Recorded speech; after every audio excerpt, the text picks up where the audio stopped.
Film dimulai dengan penjelasan tentang seorang kolektor komik yang menghabiskan 1 tahun untuk membaca seluruh koleksinya, yang terdiri dari 3.312 buku.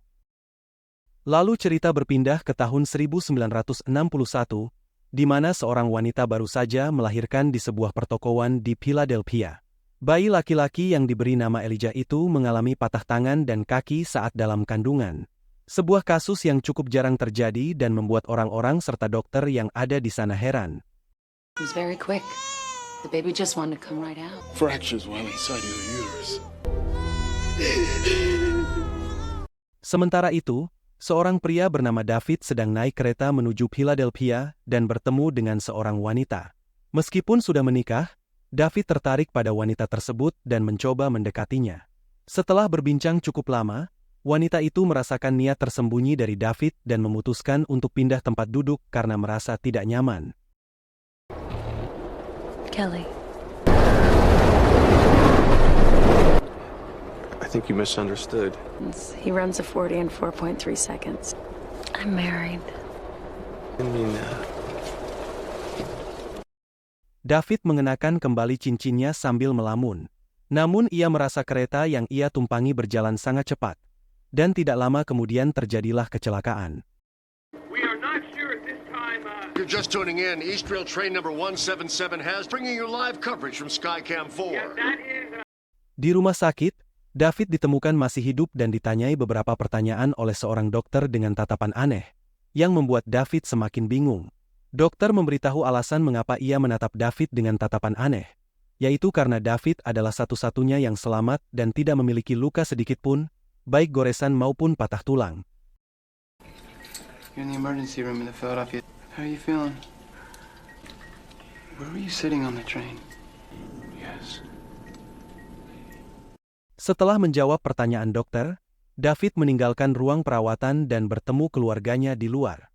Namun keluarga korban lain memandangi David dengan tatapan aneh, yang membuatnya merasa tidak nyaman. And to answer your question, there are two reasons. One, because it seems in a few minutes.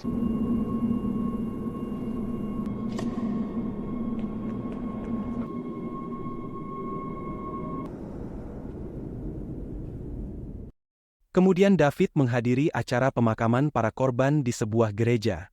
Setelah itu, ia menemukan sebuah surat di mobilnya yang bertuliskan Limited Edition.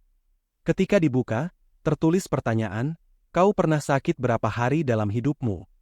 Sejak menemukan surat itu, David menjadi gelisah dan mulai menanyakan kepada istrinya serta atasannya di tempat kerja, tentang kapan terakhir kali ia merasa sakit. How many sick days I've taken since I...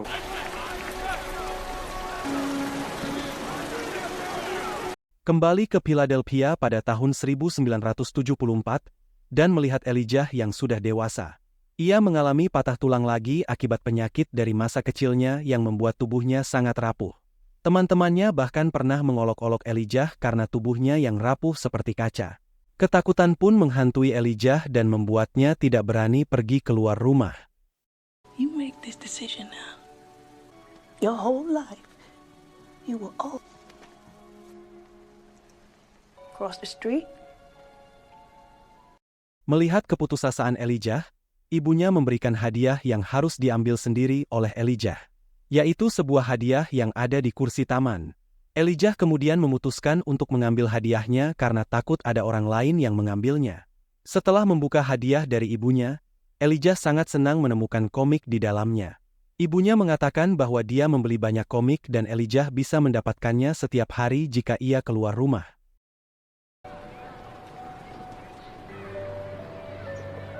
Bought a whole bunch. They say this one has a surprise ending. Seiring berjalannya waktu, Elijah tumbuh dewasa dan menjadi seorang kolektor komik yang memiliki beberapa karya edisi terbatas. Tempat koleksi komiknya akhirnya ditemukan oleh David dan putranya, Joseph. David meminta Elijah untuk menjelaskan surat yang ia terima. Elijah menjelaskan bahwa hidupnya dihabiskan di rumah sakit karena penyakitnya, yaitu penyakit yang menyebabkan tulang sangat rapuh. Bahkan selama hidupnya, ia sudah mengalami 54 kali patah tulang. Selama di rumah sakit, Elijah hanya dihibur oleh komik. Itulah saat dia menyimpulkan bahwa jika dia selalu sakit dan lemah, pasti ada orang di luar sana yang hidupnya sehat dan kuat, seperti di kisah-kisah yang dia baca. David merasa kecewa mendengar penjelasan yang tak masuk akal dari Elijah, karena dia mengharapkan jawaban yang dapat membantu mengatasi rasa bingung dan kesedihannya. Namun Joseph malah bersemangat, dan menganggap ayahnya mungkin menjadi seorang superhero di malam hari. Extremely skeptical about all this. Yes, sir. To an ancient way of passing on history. Can we talk about the note that you left on my car? To protect the rest of us. I should. What kind of job do you have, David? I'm a security guard. Keesokan harinya saat sedang bekerja, David mendapatkan laporan bahwa ada seseorang yang menggunakan tiket palsu dan mengaku mengenal David. Ternyata orang tersebut adalah Elijah. Ia kemudian mengikuti David saat bekerja dan membantu memeriksa para penonton yang akan masuk ke tempat pertunjukan. David memperhatikan seorang penonton yang mengenakan jaket bermotif dan curiga bahwa orang tersebut membawa senjata. Saat semakin dekat dengan pemeriksaan, orang tersebut tiba-tiba pergi menjauh. Elijah kemudian menyimpulkan bahwa David memiliki kemampuan untuk membaca niat dan tindakan orang dari jauh. David bahkan bisa menebak dengan tepat bahwa senjata yang dibawa orang tersebut adalah pistol berwarna silver dengan gagang hitam. Namun, David masih skeptis dengan kemampuannya dan pergi melanjutkan pekerjaannya. Good instincts for things like that? Try to develop it. See, right down here. Characters in comics are often anymore. It's an exaggeration of the truth. Yeah, I know. I'll be working at an authorized sales location. Ketika akan pulang, David melihat lagi orang dengan jaket bermotif tersebut di belakang mobilnya. Ia mencoba memanggil orang itu untuk menanyakan tentang senjata yang ia miliki. Namun orang itu tidak berhenti dan terus berjalan. Hold up a second! Elijah pun mengikutinya sampai ke stasiun kereta bawah tanah. Namun, Elijah tidak sengaja terjatuh dan tubuhnya pun terluka. Meski begitu, sebelum pingsan Elijah sempat melihat senjata yang dimiliki orang tersebut, dan tebakan David ternyata benar.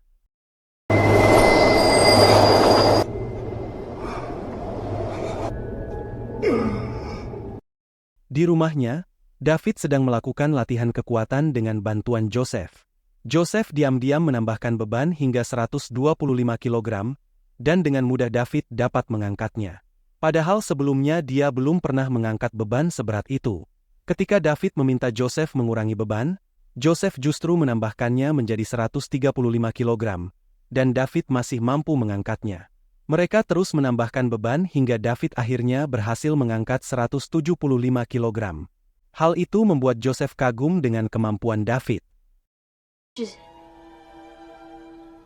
I mean, if you knew karate.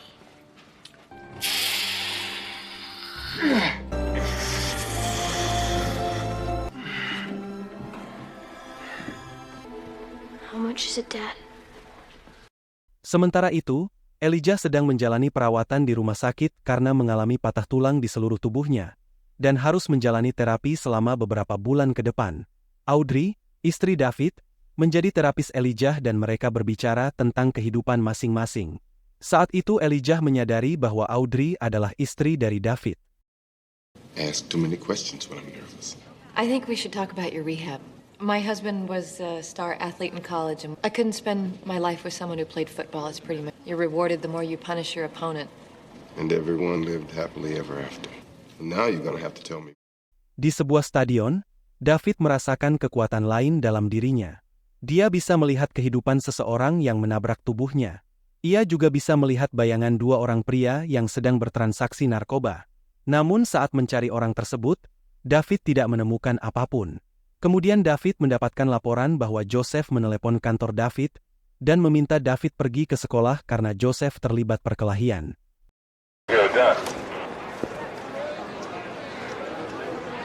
Yeah.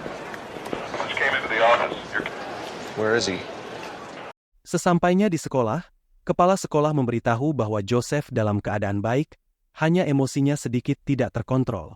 Ternyata Joseph mencoba membantu temannya yang sedang diganggu oleh anak lain.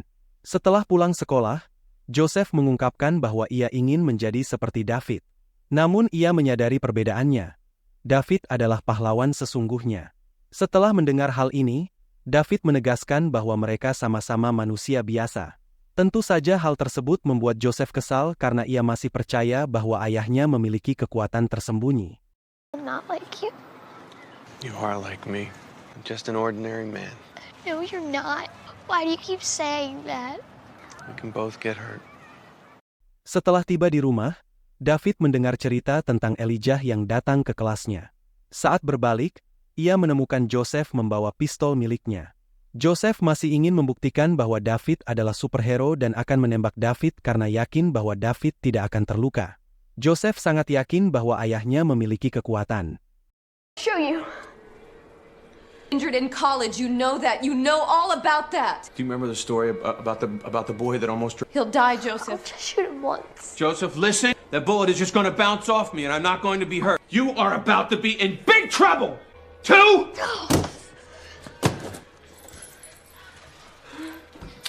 Keesokan harinya, David bertemu dengan Elijah. Di sana, Elijah menceritakan tentang pria berjaket yang terlihat membawa senjata seperti yang dibayangkan David. Namun David sangat tidak suka mendengarnya. Kedatangan David kali ini bukan untuk membenarkan pernyataan Elijah, melainkan untuk meminta Elijah menjauh dari hidupnya dan keluarganya. Ucapan Elijah selama ini mempengaruhi Joseph, hampir membuatnya membunuh David hanya untuk membuktikan omongan Elijah beberapa hari yang lalu. Makes sense. Football's what? And that little bit of sadness in the mornings you spoke of. Because you wanted to prove you were right. I never said you couldn't. Perhaps you're not doing what you're supposed to be. Two skinny little kids were fooling around and heroes don't get killed like that. Selanjutnya di sebuah toko komik, pemilik toko hendak menutup tokonya. Namun Elijah hanya diam dan mengganggu pemilik toko. Si pemilik toko akhirnya mendorong Elijah keluar. Namun Elijah membuat kursi rodanya bergerak ke sana kemari dan merusak beberapa barang, membuat pemilik toko marah dan hendak menelepon polisi. Saat itu Elijah melihat sebuah komik menarik dan membelinya. Sidewalk. I gotta get some chicken in me, you know what I'm saying? Shit!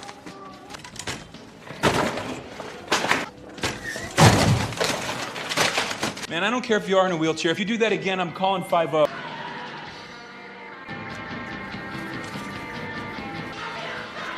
How much for this one? Sementara itu di tempat lain, David dan Audrey sedang berkencan. Hubungan mereka selama ini tidak baik, dan mereka ingin memperbaikinya melalui kencan tersebut.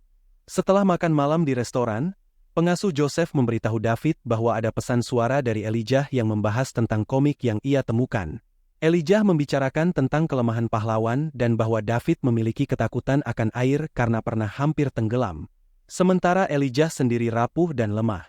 David sebaliknya, kuat dan tegar. Meski demikian, mereka memiliki hubungan yang terhubung meskipun sekarang masih berlawanan. Two calls after Joseph went to bed. One came a security job. They want to hire you. I let the answering machine pick up the other on perm, and now she looks like she's stuck. We weren't all gonna move.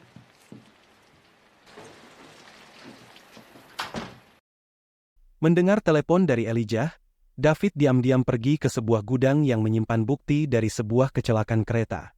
Di sana ia melihat gerbong kereta yang sangat hancur, hingga membuatnya teringat sebuah kecelakaan mobil yang pernah ia alami bersama Audrey ketika mereka masih kuliah. Namun David berhasil selamat, bahkan ia bisa melepaskan pintu mobilnya hanya dengan tangan kosong.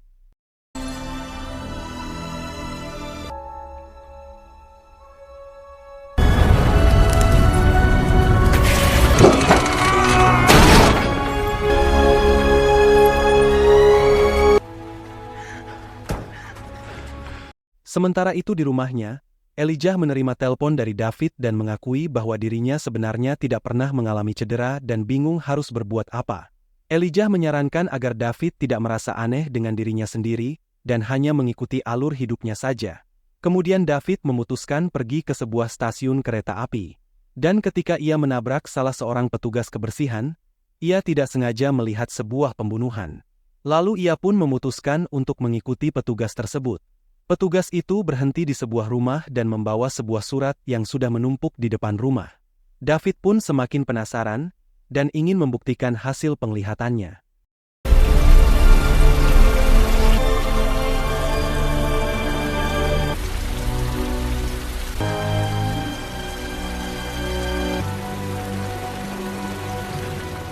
Ketika dia masuk ke dalam rumah, ia hanya melihat rumah yang kosong dan berantakan. Tapi ketika ia melihat ruang bawah tanah, ia menemukan seorang pria yang terjatuh persis seperti bayangan yang dia lihat di stasiun. Lalu David melihat ke sekeliling rumah, dan terkejut ketika menemukan 2 orang anak yang terikat. Ia pun segera melepaskan ikatannya karena beruntung mereka masih hidup. Lalu David mencari si petugas kebersihan, dan ketika ia melihat ke bawah, petugas itu datang dari belakang dan mendorong David hingga jatuh ke bawah. David terjatuh di sebuah kain yang berada di atas air. Tetapi kain tersebut terlepas dan membawanya ke dalam air. Anak-anak yang terikat tadi menyelamatkannya dengan sebuah tongkat.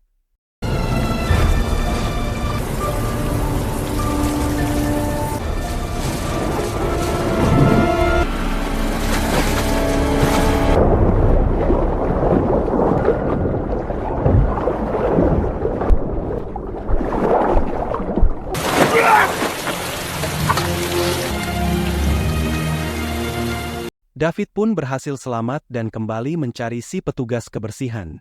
Akhirnya ia menemukannya di kamar utama. David pun segera menyergap petugas tersebut.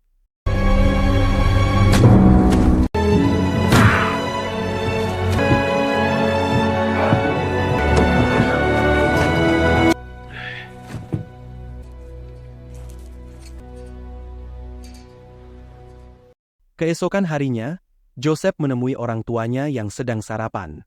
Audrey sedang menyiapkan sarapan untuk Joseph ketika David memberitahukan berita tentang sosok pahlawan yang menyelamatkan 2 anak semalam. David pun mengakui bahwa itu adalah dirinya. Hal itu membuat Joseph tersentuh, karena ayahnya akhirnya bisa menerima kenyataan akan kemampuan yang ia miliki.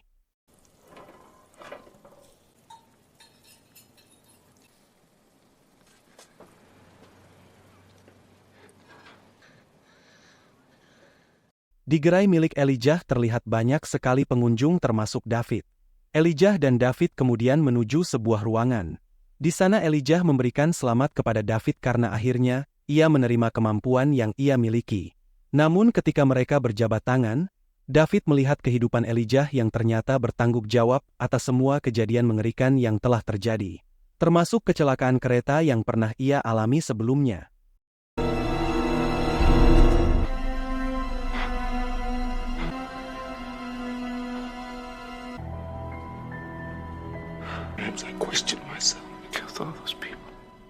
Terungkap bahwa Elijah melakukan itu semua karena ia ingin menemukan sosok pahlawan, seperti yang ia bayangkan di dalam cerita komik. Dan akhirnya ia menemukan David. David sangat terkejut ketika ia mengetahui bahwa Elijah selama ini bereksperimen yang menyebabkan banyak korban terbunuh.